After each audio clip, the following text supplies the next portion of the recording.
रतनगढ़ नगर पर चंद्रगुप्त नामक राजा का शासन था। राजा के 4 पुत्र थे, जिनमें बड़ा बेटा मदन सेन सबसे वीर, प्रतापी और सुंदर था। उसकी पत्नी चंद्रप्रभा भी अत्यंत सुंदर और गुणवान थी। वह स्वयं को किसी अन्य स्त्री से कमतर नहीं समझती थी। गाने बजाने में भी वह निपुण थी। एक दिन राजा चंद्रगुप्त किसी बात पर नाराज होकर मदन सेन को 12 वर्षों का देश निकाला दे देते हैं। जब मदन सेन यह समाचार सुनकर चिंतित मन से महल लौटा तो उसकी उदासी देखकर चंद्रप्रभा ने कारण पूछा। मदन सेन ने उसे बताया कि राजा ने उसे देश निकाला दे दिया है और वह अब उससे विदा लेने आया है। यह सुनते ही चंद्रप्रभा बेहोश होकर गिर पड़ी। मदन सेन ने जैसे तैसे उसे होश में लाया। होश में आते ही चंद्रप्रभा ने रोते हुए कहा, आप मुझे अकेला छोड़कर कैसे जा सकते हैं? मैं आपके बिना जीवित नहीं रह सकती। मैं भी आपके साथ चलूंगी। पहले तो मदन सेन ने उसे समझाने का प्रयास किया कि परदेश के कष्ट वह सहन नहीं कर पाएगी, लेकिन जब चंद्रप्रभा ने अपनी दृढ़ता दिखाई तो उसने भी यह तय किया कि अपनी पत्नी को साथ लेकर जाएगा।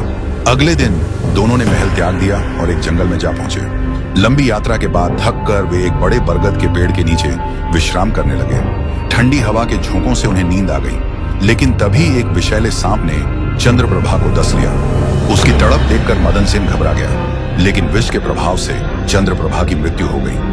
अपनी पत्नी की मृत्यु से दुखी होकर मदन सेन जोर जोर से रोने लगा। उसने सोचा कि अब उसके जीवन का कोई अर्थ नहीं रह गया है। उसने चंद्रप्रभा की चिता तैयार की और यह निर्णय लिया कि वह भी अपनी पत्नी के साथ जल मरेगा। उसी समय भगवान शिव और माता पार्वती पृथ्वी लोक का भ्रमण कर रहे थे। पार्वती ने मदन सेन के करुण विलाप को सुना और शिवजी से अनुरोध किया, प्रभु, इस दुखी मनुष्य की सहायता कीजिए।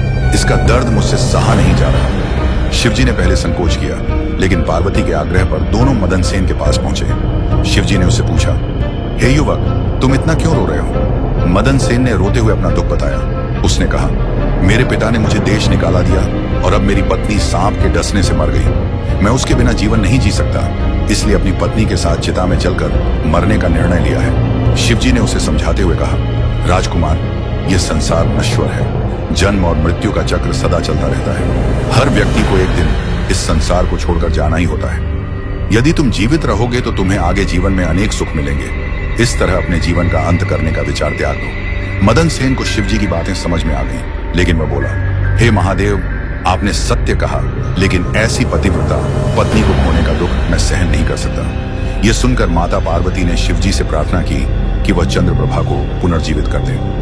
शिवजी ने पार्वती की बात मानी और अपने त्रिशूल से चंद्रप्रभा को पुनर्जीवित कर दिया।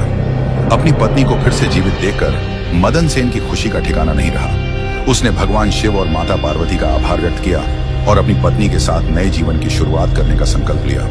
यह कहानी हमें सिखाती है कि प्रेम और त्याग का सही अर्थ क्या है और जीवन में धैर्य और विश्वास बनाए रखना कितना महत्वपूर्ण है।